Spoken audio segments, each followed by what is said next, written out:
Boa noite, estamos ao vivo, começando mais um bate-papo legal. Uma boa noite a todos vocês, aqui pelos estúdios TPFest.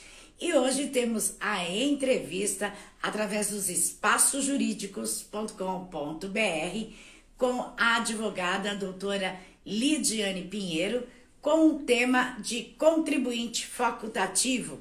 Então, para quem quiser estar mandando perguntas na live, pode fazer a pergunta que a gente vai fazer no decorrer da entrevista com a doutora Lidiane, ok? Então, quem quiser mandar pergunta sobre contribuição facultativa, fiquem à vontade que a gente faz aí a pergunta para a doutora. E vamos estar iniciando aí a entrevista. Uma boa noite a todos vocês aqui pelos estúdios TPFest. Vamos já iniciar a nossa entrevista. Sejam todos muito bem-vindos aqui no Bate-Papo Legal pelos estúdios TPFest. Boa noite. Boa noite, doutora. Seja bem-vinda aqui no Bate-Papo Legal dos estúdios TPFest. E eu gostaria que a doutora se apresentasse para o pessoal que não lhe conhece. O meu nome é Lidiane, sou advogada em Coronel Feliciano, interior de Minas Gerais. Atuo na área de direito previdenciário e na área civil.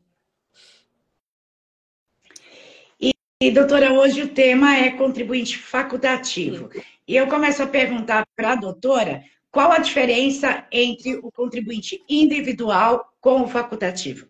Bom, a primeira coisa que precisamos entender é que existem dois grandes grupos de contribuintes.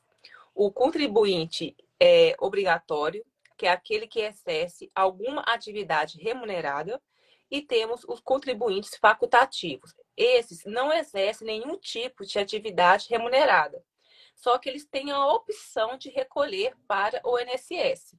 E dentro dessa modalidade, temos os facultativos de baixa renda, que recolhe uma alíquota de 5%. Então, a diferença basicamente é essa, que um é obrigatório, no caso, o contribuinte individual, ele é obrigatório porque ele exerce uma atividade, e o facultativo não, ele não tem nenhum tipo de remuneração, mas ele tem a possibilidade de estar recolhendo para o INSS para ter seus direitos garantidos. Ok. E os direitos são os mesmos do individual? Sim.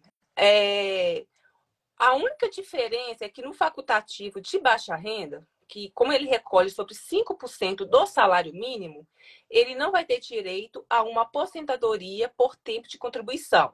Mas você vai ter direito a um auxílio-doença, licença maternidade, todos os outros benefícios. Mas, caso ele queira futuramente fazer uma complementação de 5% para 20%, por exemplo, ele vai poder, que aí vai ter direito à contribuição, à aposentadoria por tempo de contribuição. Ok. E a contribuição facultativa, ela possui os três planos, né? O plano normal, o plano simplificado e o de baixa renda. A diferença entre esses três planos é apenas o valor do recolhimento? Não. O de 5%, a alíquota de 5%, a pessoa que ela é de baixa renda, ela precisa estar inscrita no CadÚnico e entrar lá no meu INSS e vai ser uma validação de como que ela é facultativa de baixa renda. O de 11% e o de 20%, no caso, principalmente o de 20%, dá direito à aposentadoria por tempo de contribuição. Né? Na verdade, essa contribuição de 5%, ela foi pensada nas pessoas realmente que não têm muitas condições financeiras, mas que querem recolher para ter algum direito. E, normalmente, elas são para donas de casa, ou então donos de casa, né? Que trabalham no âmbito da residência, né? Não pode trabalhar em casa de terceiros, porque, no caso, já gera uma atividade remunerada.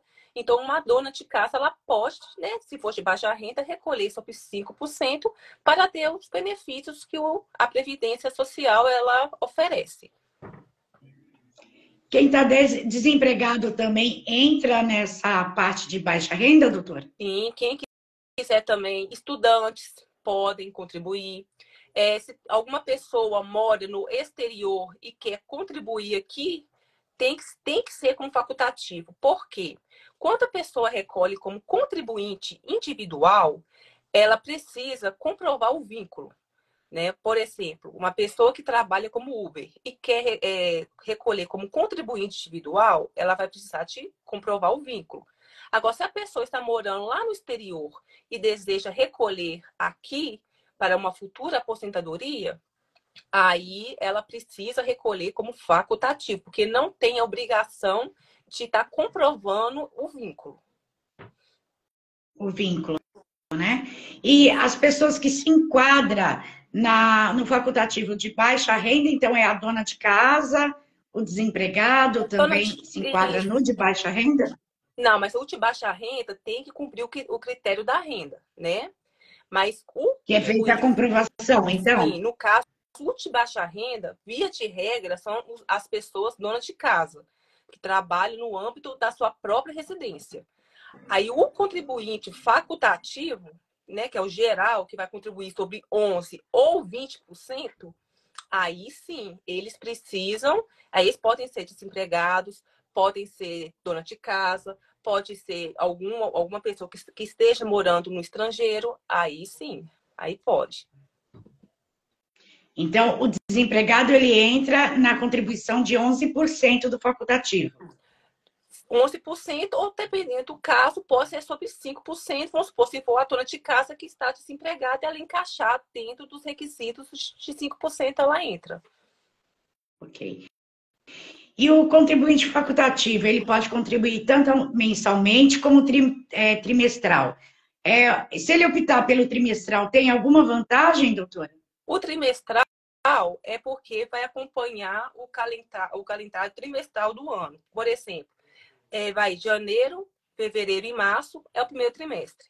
Aí depois vem abril, maio, junho, segundo trimestre. Essa que é a diferença, mas vai contar a carência do mesmo jeito.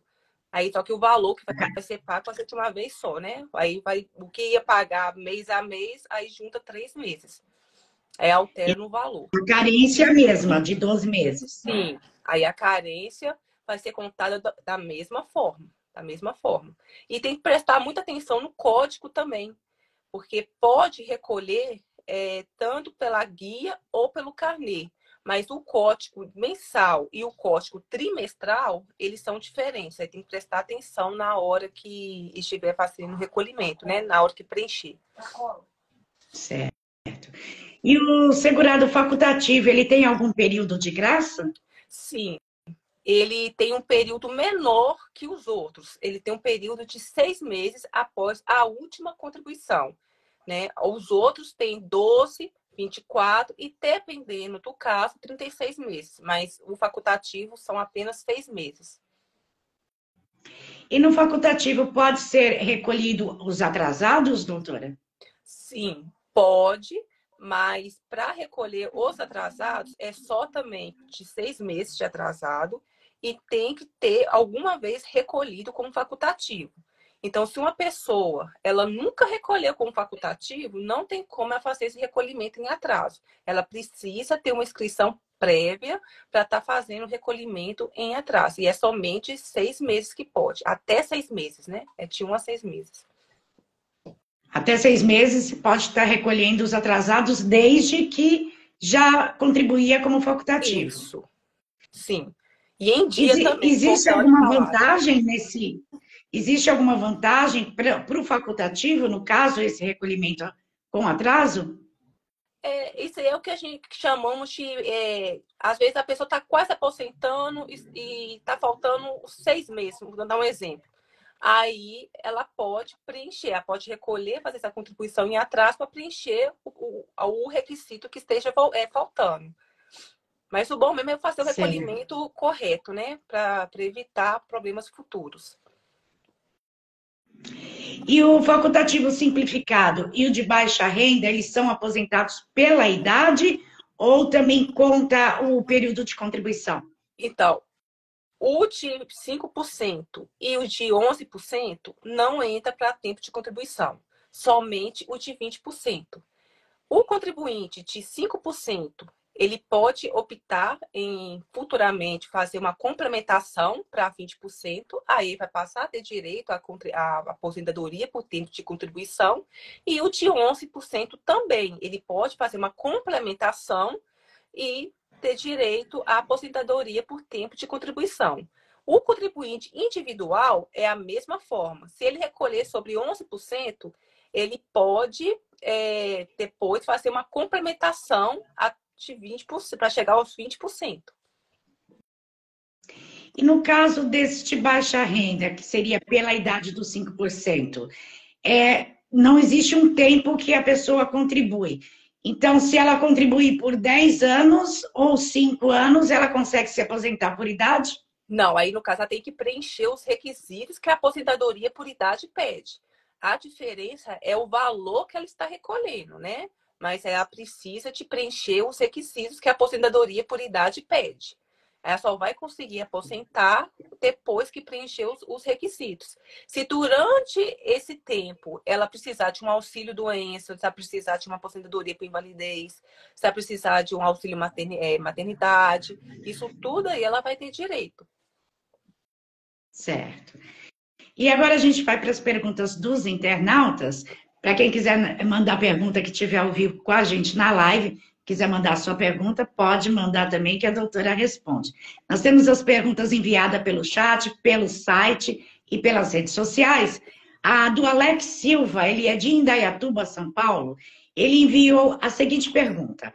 O MEI, o contribuinte MEI, ele contribui com a mesma porcentagem do facultativo, mas ele não é considerado facultativo. A minha dúvida seria, a melhor contribuição seria o facultativo ou fazer pelo MEI? Então, porque o MEI, ele gera uma renda, ele gera uma remuneração. E o facultativo é para aquelas pessoas que não têm renda, entende? Então, no caso, como ele já é MEI, ele vai ter os mesmos direitos que o facultativo tem. Né? Na verdade, ele tem um direito também, o valor também é menor. Então, não tem muita diferença, porque o facultativo é para a pessoa que realmente não tem renda ou está desempregado no momento, mas não quer perder a qualidade de segurado. Aí ela, por um período, ela paga como facultativo. Ou então a dona de casa, que trabalha só no âmbito mesmo da sua residência, que ela quer também ficar... ter direito aos benefícios que a Previdência fornece, então ela faz o recolhimento na modalidade facultativo. E a gente tem a pergunta da Maria Aparecida, que é de Minas Gerais. Ela enviou a seguinte: a minha dúvida é, estou sem trabalhar e eu gostaria de saber de que forma a pessoa pode pagar retroativo na contribuição. E se isso puder acontecer, tem que cumprir a carência? Então, como ela está sem trabalhar, ela encaixa na modalidade de contribuinte facultativo. Então, ela pode recolher. Né? Agora, com relação aos atrasados, como já havia explicado, ela precisa ter contribuído alguma vez como facultativo. E ela só consegue recolher os atrasados de até 6 meses, de 1 a 6 meses. E ela tem que conseguir cumprir a carência também. Sim. Sim, aí, como ela está desempregada, ela pode continuar mantendo pode recolher como facultativo para não perder a qualidade segurada. Né? Como ela ficou desempregada, ela pode continuar pagando, recolhendo para o INSS na opção de facultativa, porque ela não vai ter que comprovar vínculo nenhum, porque a própria modalidade não existe essa comprovação de vínculo, porque presume que não tem nenhuma remuneração. Precisa ser comprovado, doutora, se é dono de casa, se está desempregado, precisa fazer essa comprovação para o INSS? Sim, o CAD único, ele é feito no CRAS. E lá no CRAS, eles têm o procedimento deles lá, e que tem sim que fazer essa comprovação. E lá no meu INSS, tem uma opção lá, que quando a pessoa entra lá, ela vai comprovar também que ela é de baixa renda. Então, ela precisa fazer os 2 procedimentos, tanto no CRAS, para fazer inscrição no CAD único, e também ir no meu INSS e fazer essa validação como facultativo de baixa renda. Ok. E a gente tem a pergunta do Jonathan Ferraz, que é de Minas Gerais. Ele diz: sou profissional autônomo desde 1997, mas nunca contribuí para o INSS. Estou já com 65 anos e eu gostaria de saber se eu comprovar essa atividade e poder pagar retroativo, eu posso me aposentar pelo facultativo? Não, infelizmente, porque primeiro o autônomo, ele presume renda, né? Remuneração. Então já não encaixa na modalidade facultativa. Segundo, para ele poder recolher em atraso, seria só 6 meses. Também não adiantaria no caso dele, né? E ele também deveria já ter uma inscrição como facultativo. Então, no caso dele, ele poderia tentar, como ele tem 65 anos, é isso mesmo. 65.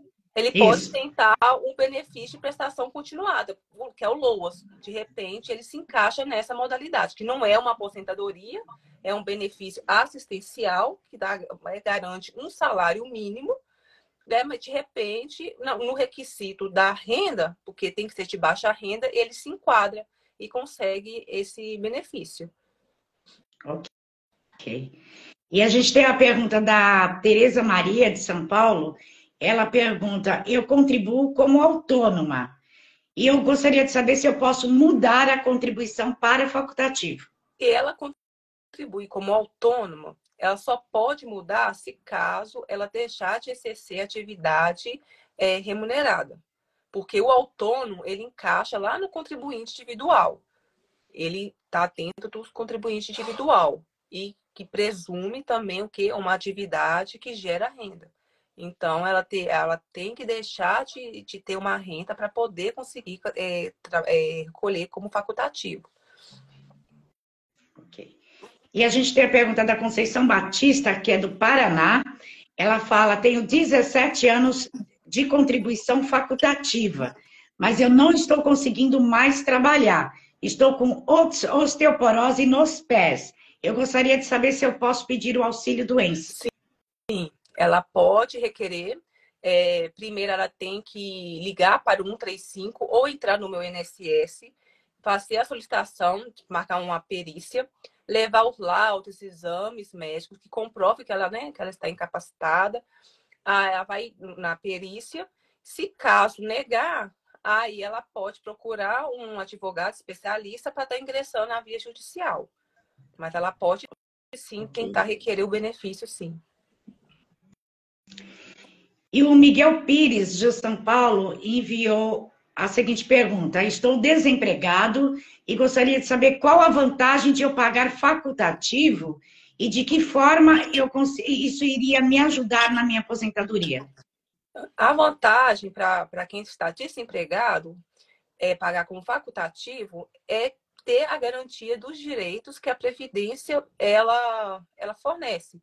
Então, a pessoa que está desempregada e queira pagar como facultativo, ela vai ter o direito de ter todos os benefícios: auxílio doença, auxílio maternidade, auxílio reclusão, a aposentadoria. Então, a vantagem é essa, que ela vai garantir a qualidade de segurado dela.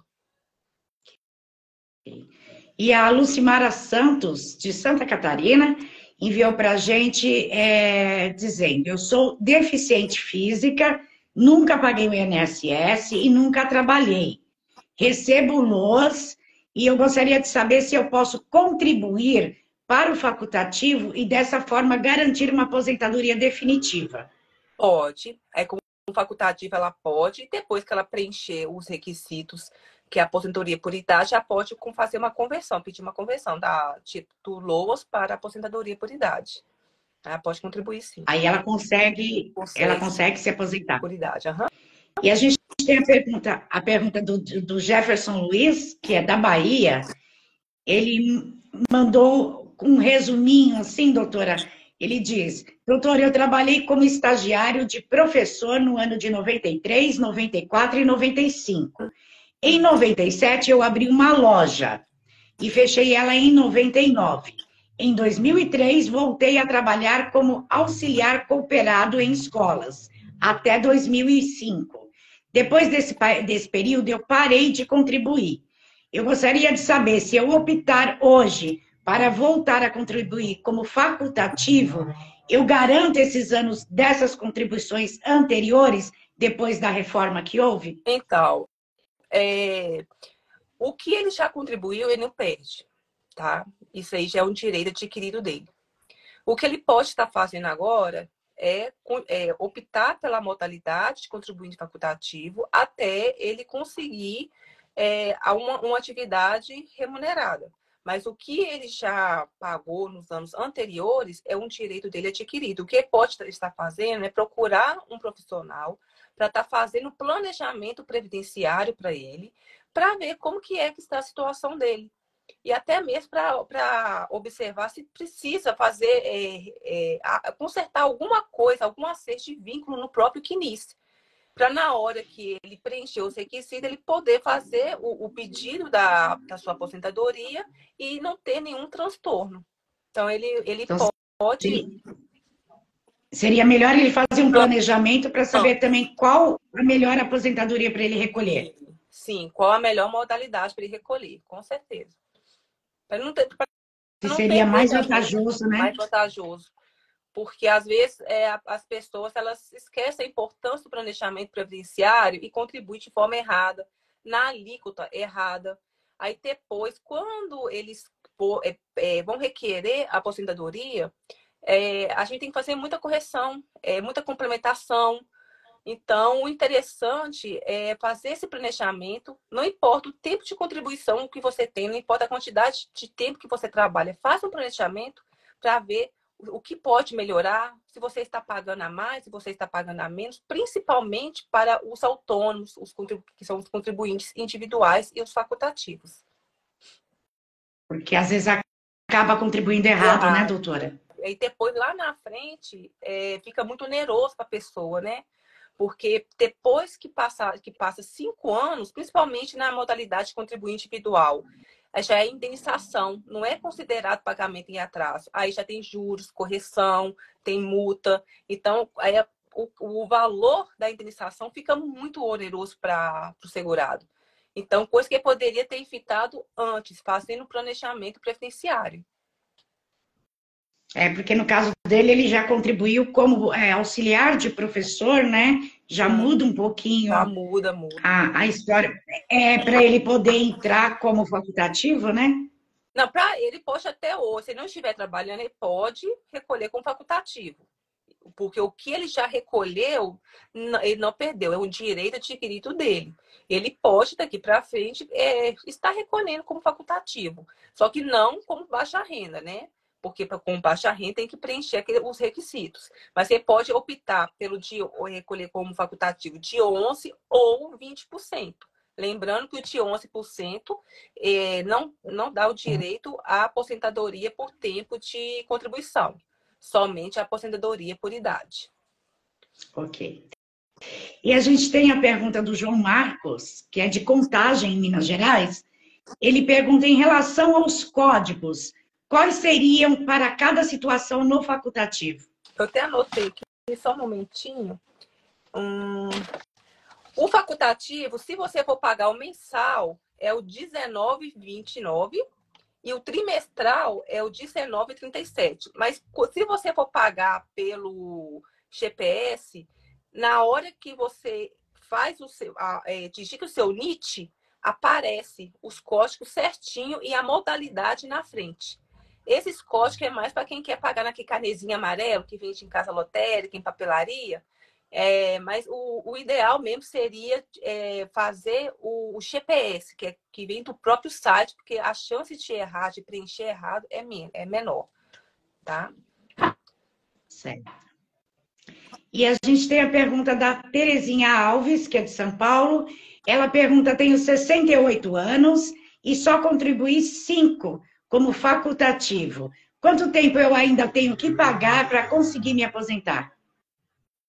No caso, a gente teria que fazer um planejamento, mas provavelmente ela teria que pagar aí mais uns 10 anos para poder conseguir a aposentadoria dela por idade. Mas mesmo ela tendo já 68 anos? Mas aí ela não preencheu o requisito idade, mas não preencheu o requisito da carência e dos 15 anos de contribuição, porque tem que preencher, né? Então, no caso aí, ela preencheu um requisito só. Aí faltou o restante. Que aí, no caso, seria interessante estar fazendo um planejamento para ver como que está a situação dela. Ok. E a gente tem a última pergunta aqui, que é do Lúcio Penor, de Varginha, Minas Gerais. Ele pergunta, tem alguma categoria do MEI que dá para pagar de forma especial? Não, o MEI, a única coisa que vai variar é a alíquota. 11%, 20%, né? O que vai variar realmente é a alíquota, tá? Tá certo. E, doutora, faltou a gente acrescentar algo aqui durante a entrevista sobre a contribuição facultativa que a gente pode não ter falado aqui, que a doutora gostaria de acrescentar? Sim. Com relação aos facultativos de baixa renda, quando eles preencherem o requisito para aposentadoria por idade, lembrando que como eles recolheram como baixa renda sobre 5% do salário mínimo, automaticamente, na hora que for requerer a aposentadoria, o valor também vai ser baixo. Então, ele não vai conseguir ter uma aposentadoria com valor razoável, não. Vai ser realmente o mínimo, tá? Isso aí que é importante deixar muito claro. E sempre tomar cuidado na hora de preencher o código, caso a pessoa opte pelo carnê, tá? Cuidado na hora de preencher ali para não ter problemas também futuros. Ok. E, doutora, eu gostaria que você deixasse os seus contatos para quem quiser entrar em contato, tirar esclarecimento, dúvidas, contratar os serviços. Tem o meu Instagram, né, que é Lidiane Pinheiro, _ADV. Podem mandar o direct que estarei à disposição de todos. Tá certo. Tem site também, doutora? Está em construção ainda. Ainda em montagem ainda, tá?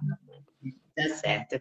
E para você que quiser o contato da doutora através do site, pode estar pedindo no chat lá do site, espaciojurídicos.com.br, ou aqui também no direct dos estúdios TPFest, que a equipe passa o contato da doutora Lidiane Pinheiro, e acompanhe as dicas delas lá no espaço, através do site, que é o www.espaciojurídicos.com.br, ou no Instagram dos Espaços Jurídicos, você acompanha também as dicas da doutora Lidiane Pinheiro, que ela faz parte dos Espaços Jurídicos. E eu gostaria de agradecer a sua presença aqui nos estúdios TPFest e através dos Espaços Jurídicos, doutora. Eu que agradeço pela participação, para levar a informação a todo mundo, que muitas pessoas não conhecem os seus direitos, e é muito bonito o trabalho que vocês fazem, levar conhecimento à população. Estão de parabéns. Eu agradeço, e a gente sempre procura trazer o conhecimento, porque a gente vê muitas pessoas, né, sendo prejudicadas por falta do conhecimento realmente, doutora. Então, eu agradeço a sua participação, espero encontrar mais vezes aqui para tirar as dúvidas do pessoal aí, numa próxima entrevista. Tá, muito obrigada, boa noite a todos. Boa noite, doutora, e nós vamos ficando por aqui, agradecendo a sua audiência, agradecendo a todos os internautas que enviaram as perguntas para a doutora Lidiane através de todas as redes sociais, e nós voltamos no nosso próximo programa. Uma boa noite a todos vocês. Boa noite, doutora.